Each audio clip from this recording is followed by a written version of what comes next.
All right, so I should be live now. Let me go ahead and I ain't gonna do that yet. What's good? It's K Felon Beast. Uh, uh, this is gonna be a little interesting. I haven't done this in a minute, but I feel like it's needed, especially um, nowadays with all of this streaming and everything, all these people trying to get deals.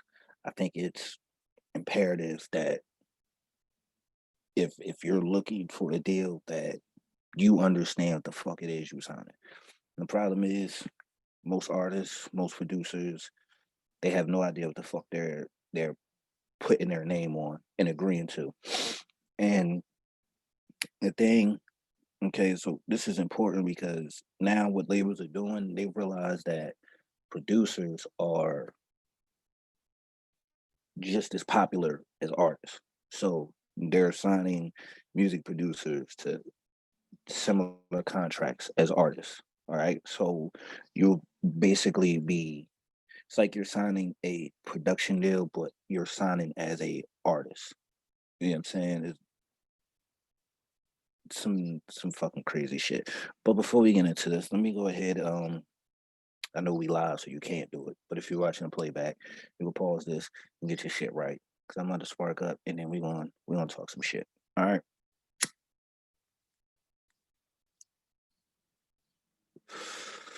So now, so what we're gonna do is we're gonna look at this.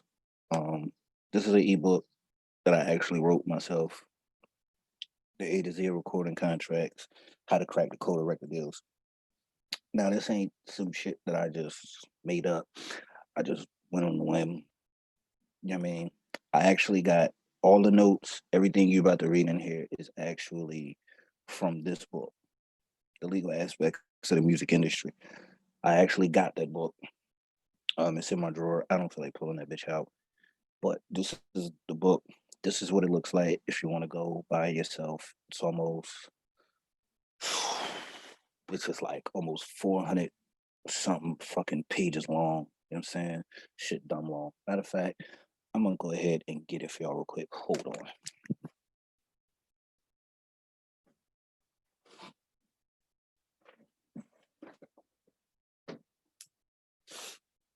Uh, I'm saying so here's my copy. As you can see, I've been studying this bitch. It is the last page is actually page 483. All right, in the back of it, it has terms and definitions. The definitions alone is some shit that you would really want to, go through and start to understand because we're talking about legalese here. You feel me? Legalese is hold on. Can y'all actually fucking hear?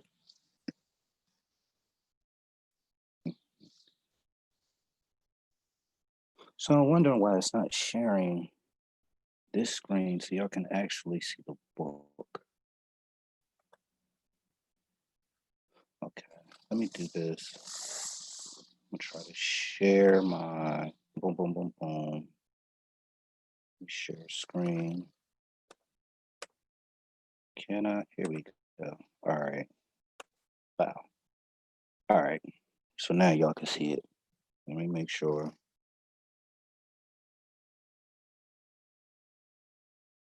All right. So now y'all can see it. I said I'm still getting used to this shit. All right. So we're gonna go ahead and start getting into this. Let's go down.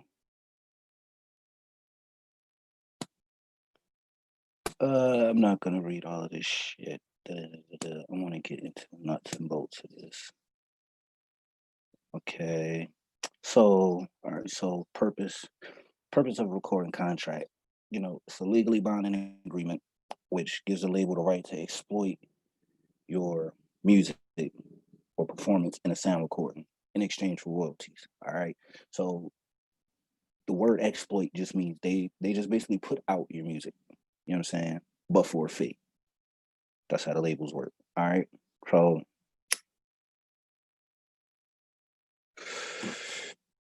it says exploitation is achieved through physical sales such as CDs, cassettes, vinyl. That shit don't even exist no fucking more. So now mainly it's just streaming.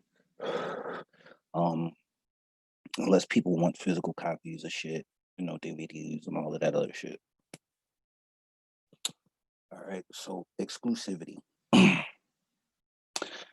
It says I ain't gonna read all of this shit, but it says the contract will usually require the artist to sign exclusively to the label, meaning that you can't record for another label without permission, features, nor can you leave the contract if you're unhappy. All right, so and we'll get into this a little bit more when it comes to terms. But when it's saying that you can't record for another label without permission, features meaning that um you'll have an artist that signed to Def Jam, and if I'm not mistaken, I think Def Jam is under Universal. But then you have an artist that signed a label that's under Sony. Well, they would have to get permission to do a collab together. You feel what I'm saying? Um, this is why you don't see a lot of features, or if you do see a lot of features, it's mainly them on the same labels. You know what I'm saying? So that's something that they'll do, like especially with newer artists, they'll have you working with um kind of newer artists that's kind of in your same class or whatever. All right. So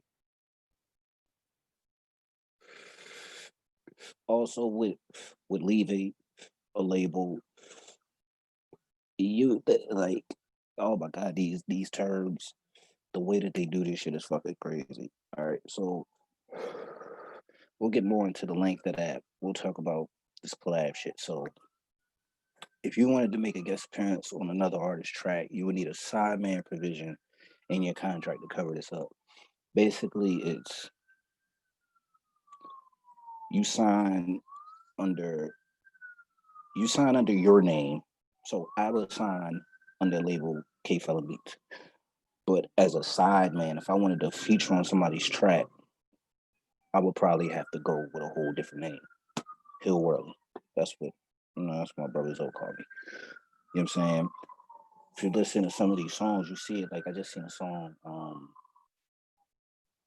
I don't know what it's called, but it's a song featuring Lil Boosie. But when you look at the actual song title, it says featuring Boosie Badass.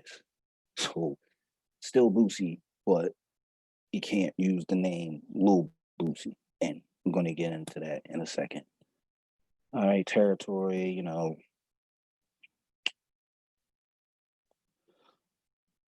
I mean, the majors normally sign an artist to a worldwide deal. Companies like Universal, Sony, BMG have offices in all the key markets. Coupled with the vast distribution network capable of delivering their latest product to all near you. So pretty much these labels are set up in all the major territories that sells music. All right. So labels are going to want to get their money. They're going to want to put you in these certain places, so they can get their money back. All right. So term. This is pretty much the duration of your contract or like a lease agreement. Like when you lease a car, it's for a certain amount of time. You know what I'm saying? So I didn't put this in here. I did put the example in here. I probably should have did that, but I'm gonna bring it down for y'all real quick. All right, so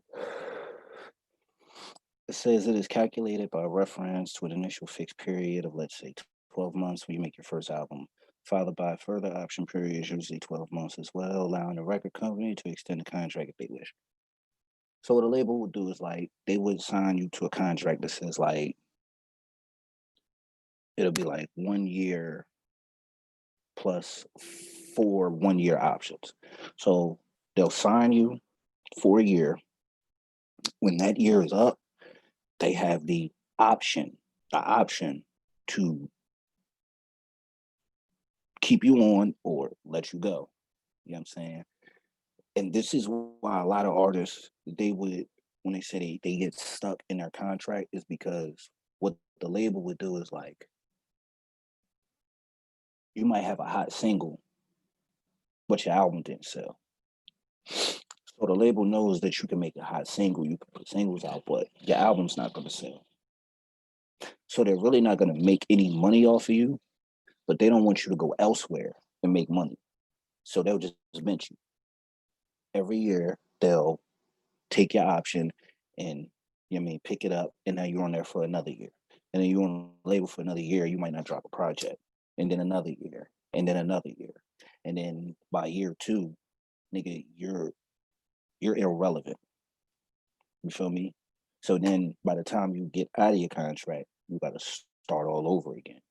Yeah, you still may have your name. Fuckers may know who you are still, but it's not gonna be the same. It's like this ain't the same, but it's kind of similar. Like right now, Bobby Shmurda is kind of irrelevant, but he's relevant because he's about to come home, and Takashi just came home. So it builds the buzz of his name, coming back up. But if I say Trinidad James, you niggas like who? You know what I'm saying? So that's some of the shit that they do. I'll do another one explaining this shit a lot more in depth. Once I start my Patreon. This is Patreon type shit where I like actually get into this, where I go in and break shit down. Yeah, that'll be on Patreon. So be on the lookout for that. All right. Yeah, cop sirens already.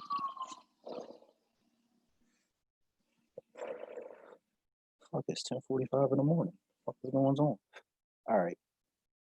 Next part. Try to avoid wording that your masters must be commercially acceptable. A euphemism for radio hit. And read all of that. The artist may have to re-record songs before the label is finally satisfied of the song's chart potential. So when a label say commercially acceptable, it has to be what they would consider a radio hit.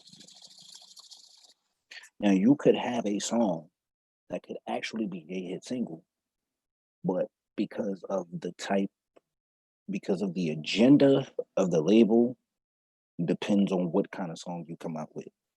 This is where they nitpick, where they tell you like, okay, you need to have this type of song. It needs to be these type of lyrics. You need to be talking about this type of shit. And oh yeah, throw in uh this brand to promote as well. This is why you hear all these songs now. They talking about the Paddock or the Philippe Patek. I don't know how to pronounce that shit. Paddock, the watch. Everybody's talking about that now. That's because motherfuckers would be put that in your song. Or like now I'm curious to know like how much are these companies paying these artists to say they like their brand in their song. You feel me? Like that's the type of time we on. Like music ain't even about music anymore. It's about advertisement. You know what I'm saying? How much can you advertise and how well can you advertise? If you're a big artist and you you can attract millions of people, hundreds of thousands of people, okay, well, we'll pay you for your audience just to say our name. You know what I'm saying? Just to get that into people's psyche. So when they see it, they're already attached to it. You know what I'm saying? That's how this shit works. All right, finish the song. Chart potential. Attributes that elements do, and minds, they will accept it. Next to the release. Take another 3 6 months. Will they will determine how success. All right, so like I said in this here, I got the example of the Carter Five. Now, if you remember, there was so much going on with that about the album actually coming out. It was taking for fucking ever. And it was just a lot of contractual shit because of royalties owed to Lil Wayne, and then possibly Birdman not wanting to accept the project itself, or it could have been Universal didn't want to accept the project. You know what I'm saying? Because they wanted their money back. So there's all different factors that goes on when it comes to albums coming out. Because how it worked was Birdman owed Lil Wayne and Young Money $50 million, but he couldn't pay them that $50 million because I think it was like 100 million that Universal fronted them. He fucked it up. That's why that song, what's that song called by Rick Ross?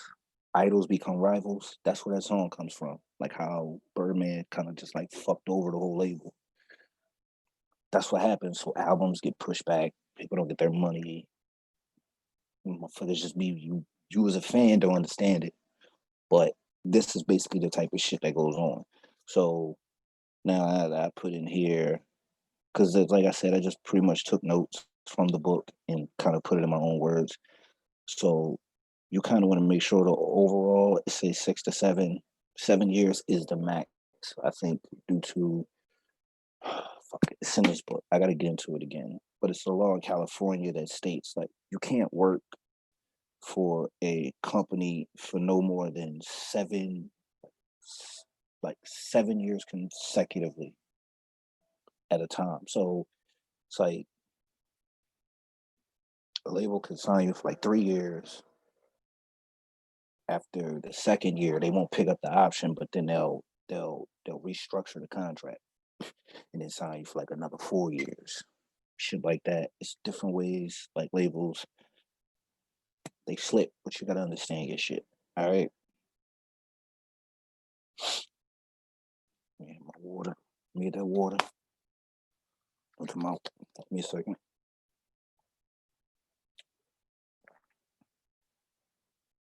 Glad we have somebody watching. Let me make sure. Here. All right, we good to go. All right. So when you sign with a label, you sign to them exclusively, meaning that you sign over all the rights of your music to the label. Okay. That means you transferring over what the labels, and they will actually put this in the contracts, is that when you sign this, you are signing over the rights for your copyrights as well as your publishing,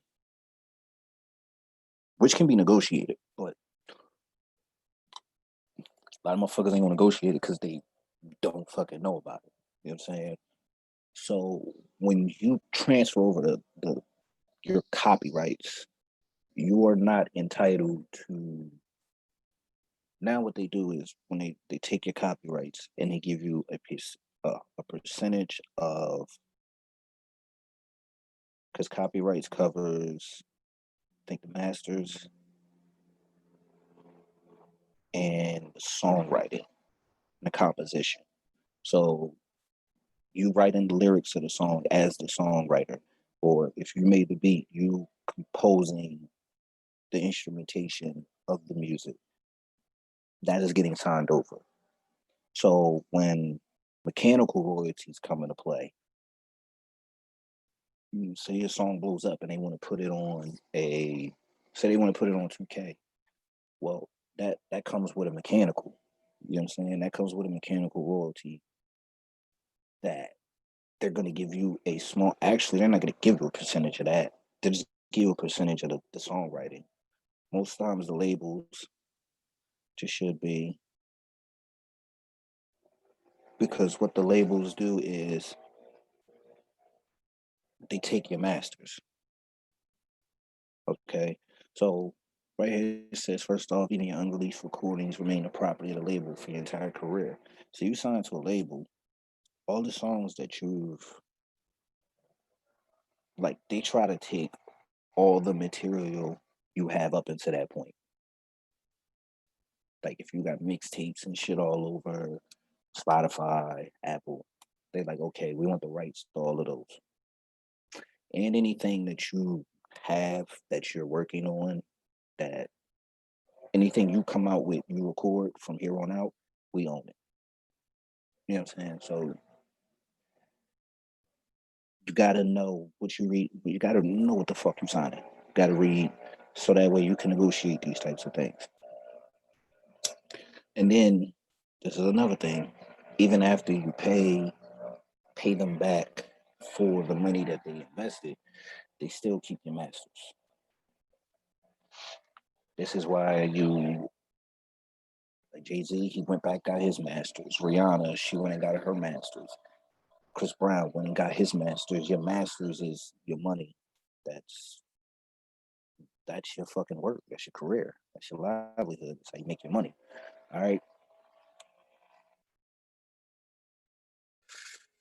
Now, if you know how to negotiate with this paragraph here, if you know how to negotiate,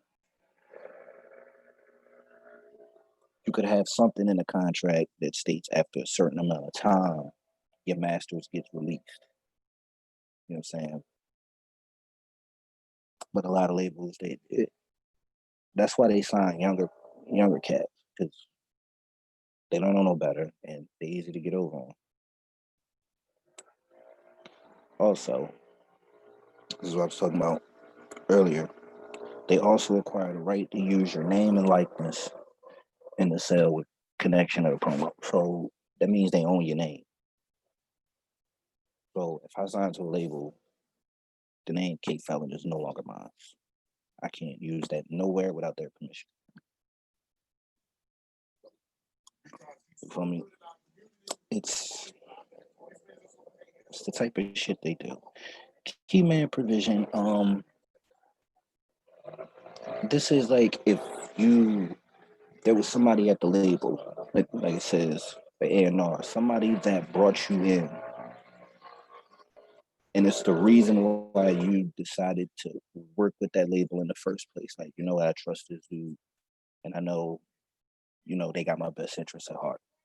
Well, if that person just says, you know what, fuck it, I'm gonna leave this label, you could have a clause in your contract that states like, yo, if the A&R leave, I'm leaving with them. You know what I'm saying? Because that, like, basically, you only came over here because of them, and then they have a falling out or whatever. He just stopped fucking with them, or he just get a better opportunity, and it's like, damn, I only came here because of you, but now I'm stuck over here, and they don't really fuck with me. So you could have a clause in your contract that states like, yo, if my man's leave, I'm leaving. You know what I'm saying? Pretty much. All right, so let's talk advances. This is where a lot of y'all niggas get fucked over. An advance is nothing more than a loan.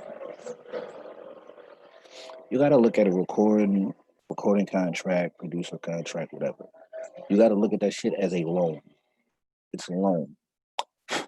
I'm going to front you this money, or I'm going to front you this work, and I need my money back. Plain and simple. That's the game. When they give you this money, label gives you $1 million, but it's not for you to go buy the biggest chain you can find, spend all that money on that dumb shit. That's to complete your album. That's to do the things necessary to make sure that when that album drops, you go platinum because they just gave you $1 million. So you got to get that money back. You got to, you know what I mean? They got to get their mill back. So if you take that bread and you go ahead and buy this, buy that, buy this, buy that, and then put out your album, the album's trash, it's not selling. Now you're in a slippery slope because it's a fucked up game because contracts have what is called cross collateralization clauses. And most times you won't see that word in the contract. It's a phrase that is like sort of like the definition of cross collateralization. So if a label gives you 100 grand for your first album, that's for you to complete the album, get the beats, record the album, artwork, marketing, promotion, all that. Get the 100 grand, you only sell 50,000 worth. So now you in a whole 50 grand. Your next album, they decide to up it, decide to give you 200 grand. Now you're 250 in a hole. But this album, you do 250. Now you in the black. Now you broke even. Now the next album, they give you 300 grand and you sell 400,000 worth. Now you up. And then this is why like artists like Mary J. Blige, she didn't start receiving royalties to the third album. Because you gotta, with the advance, when that money comes in, you gotta pay everybody first. Everybody else gets paid before you. You know what I'm saying? And for producers, it like the hardest thing is because like producers really don't start recouping their money until the artist is in the green, where now they're receiving their royalty. So you could be working with a major artist and that motherfucker don't sell, and now he's sitting on the bench, and now all that money that you're waiting for is just sitting there. You can't even touch it. All because this artist is in debt. You know what I'm saying? So it behoove you to understand these contracts and like put the motherfuckers you working with on game. Like you a producer, let the artist that like you may fuck with this nigga, you like, yo, like I feel like we can make something happen. Like, yo, you gotta understand this shit. Boom, boom, boom, boom, boom, boom. So y'all can make the right moves together. Vice versa. You're an artist working with this producer, you know what I mean? But you know he don't know the game. It's like, yo, you gotta school him. Like, yo, this, that, and third. So on the same page. You know what I'm saying? And nobody gets fucked over. Also, like you could do like things if you like already have a proven track record. Let's say you got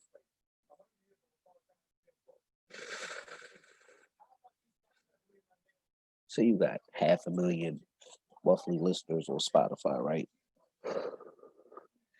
A label come, they want to talk to you. Your negotiations could be, all right, look, I get this event for the first project. Boom. If this project is good, not only is my next event bigger, but I get more, I need more percentage royalties. If they completely took your masters, you would say, well, look, boom, once, I mean, this album's successful, I get 5% of my masters back. And then you can build up from there. Or it's like landmarks. Like if I go gold, I get my 5% of my masters back. I get an extra more on my advance next time. If I go platinum, boom, you know what I mean? The numbers go up. Like you gotta set yourself up. You know what I'm saying? Because if you don't, you sign a deal, and you make that label some fucking money, you'll be sitting there looking fucking crazy. And I know a producer, my man's in him known personally. He is a Grammy winning producer, and he's not eating off of the music. And he produced probably arguably the greatest intro of all time in hip hop. We're gonna keep it moving.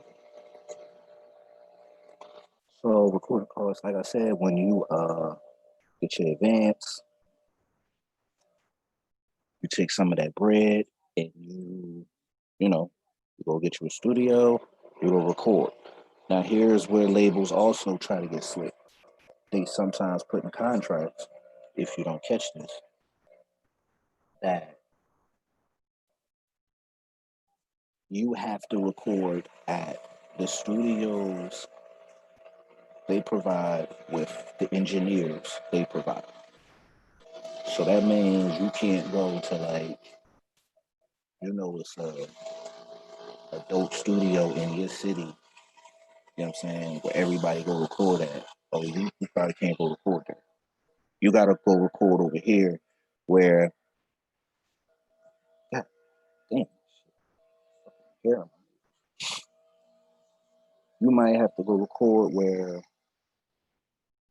instead of paying, let's say $100 an hour over here, that grass, instead of paying $100 over here an hour, you got to pay $300 an hour because the label is forcing you to record here and to work with this certain engineer. These are the small things, the fine print. Like you see a contract, you got your clause, then you got your sub clauses, and underneath you got like A, B, C, or 1, 2, 3. Like that shit, that's the shit you really want to read because the little small print is the shit that fucking grass. The small print is the shit that really fucking matters. That's where you'll get fucked over. Also, make sure you only allow your manager commission on the non-recording portion of the advance, specifically what's left over in the budget at the time. The manager will take 20% of that cut. I mean, that's kind of self-explanatory. Just make sure, like, if you get a deal, the manager gets, a cut of what they do as far as getting you in the right places. Because some managers, when you sign with them, they'll they'll put slick shit in their contracts where they get 20% of every song, everything you do in perpetuity. And that's something else put out. I'm gonna put out a definitions ebook, just all these definitions of all this shit that I'm saying. Perpetuity basically means for life. That's forever. And they'll put in their contracts where they'll eat off of your music as long as you work with them. So let's say you work with a man, you sign with a manager for like 3 years. Then in 3 years, you have like 3 hit singles, Billboard chart topping shit. After the third year, you and them fall out or whatever, y'all part ways. Y'all part ways, he's still gonna make money off of those songs that y'all did while he managed you. He's still gonna eat off of that for the life of the song. So those little things you gotta watch in your contracts when you're signing with anybody.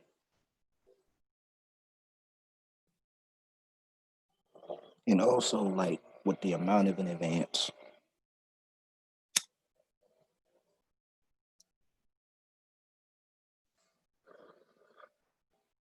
The amount of an advance. You say label wants to give you $1 million off rip. That means that you have to. It's imperative for you to go platinum. That's the pressure. As opposed to if you say, you know what, I'm not going to take a crazy advance. Let's say they're offering you $1 million and maybe 12% on your royalties. You can say, you know what, fuck that $1 million, me 300 grand, and give me 25% to start. That means you're not going to get you're going to get some good money up front, but your back end, that's what it's all about. That's what the labels play for, is the back end. And that's what all this shit is, the contracts. It's the back end. All right.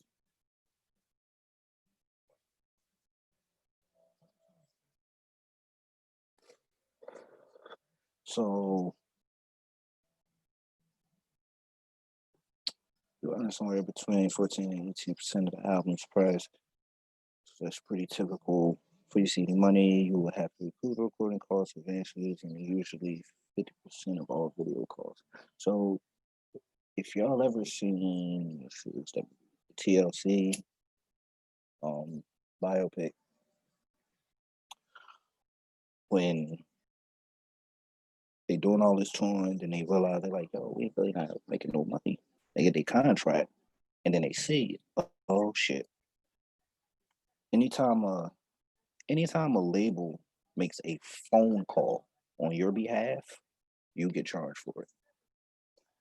Wherever they fly you out to, when you do tours, when you do promo runs, these hotels they put you in, the cars and the shit that they rent for you for these videos, the video shoots itself. Niggas want $1 million, $2 million videos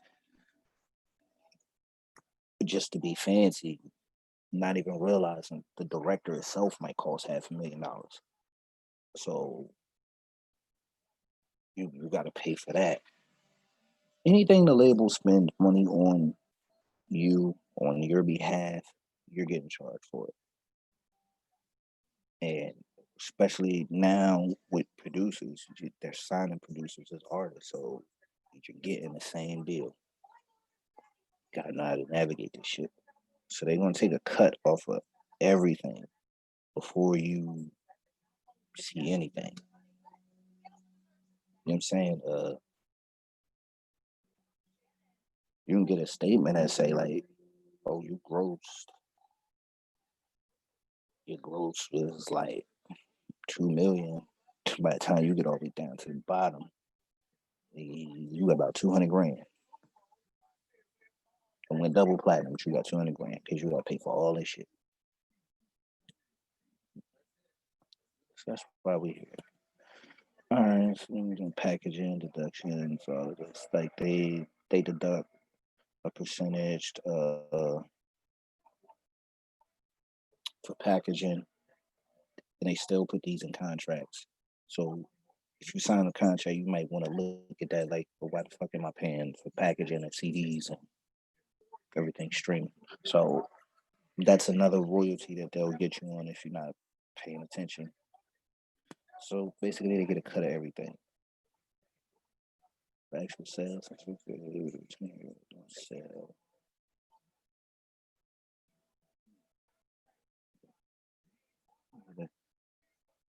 So, so for free goods, like it says, label will take out 15 out of every 100 the free goods. And then what the retailers put in the contract as a backdoor clause is that if these records don't sell, we get to ship them back. Then the label, they'll hold on to, like, they'll take a percent, they'll hold on to it just to make sure that, those out records sell. If they don't sell, then basically they take that 10%. You know what I'm saying? Okay, producer royalty. Producers, they get about, they say the average 3%, 3 to 5 to start. So that comes out of the artist cut.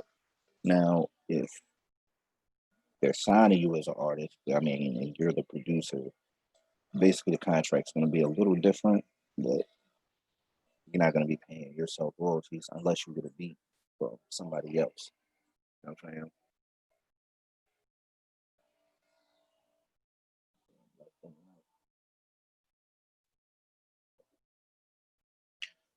All right. So, and how it works is,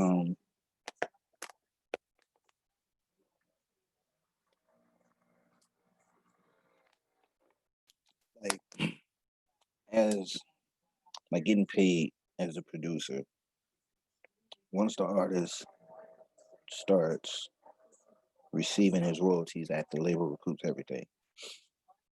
So let's say they didn't start recouping until after about, let's say, 500,000 units.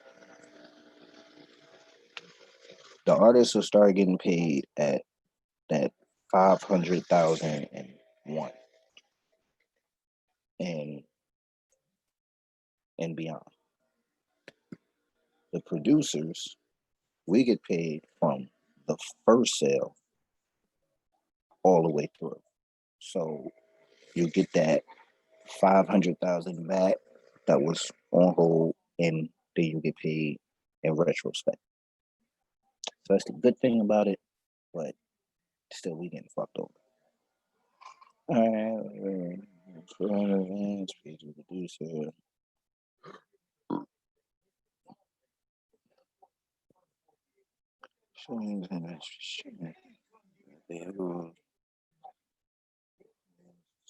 Okay, so this is like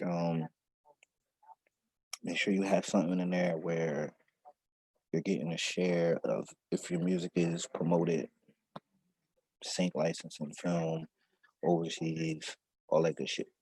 You know what I'm saying? On video games, whatever. Make sure your shit is you getting paid for that. Pretty much the label's gonna make you pay for promotion.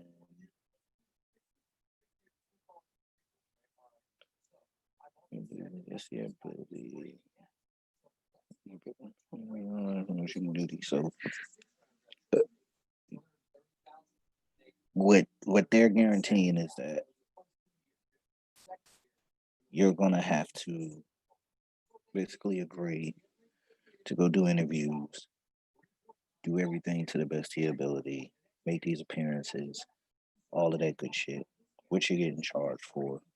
And yeah, so you'll be able to read that. Towards the pale, that's just a little later, leaving members, that's for groups.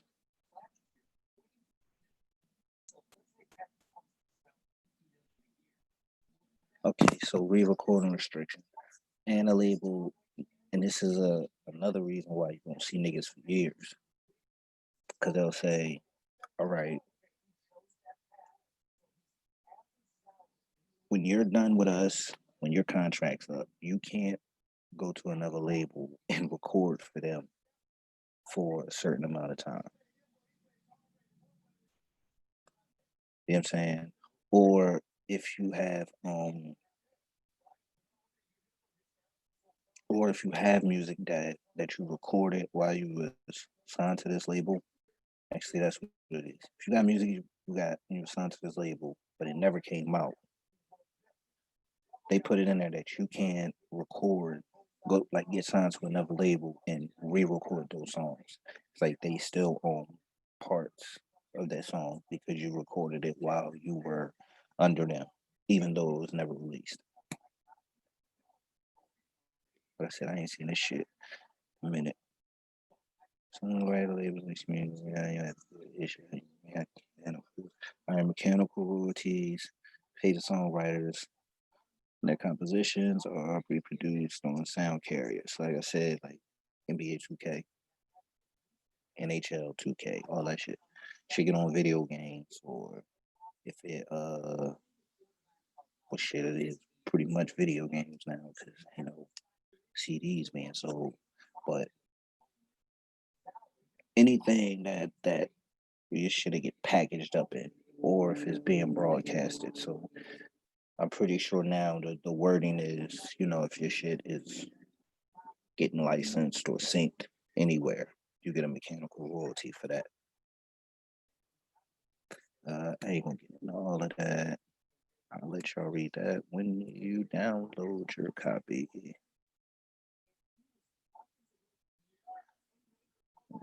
Alright, okay.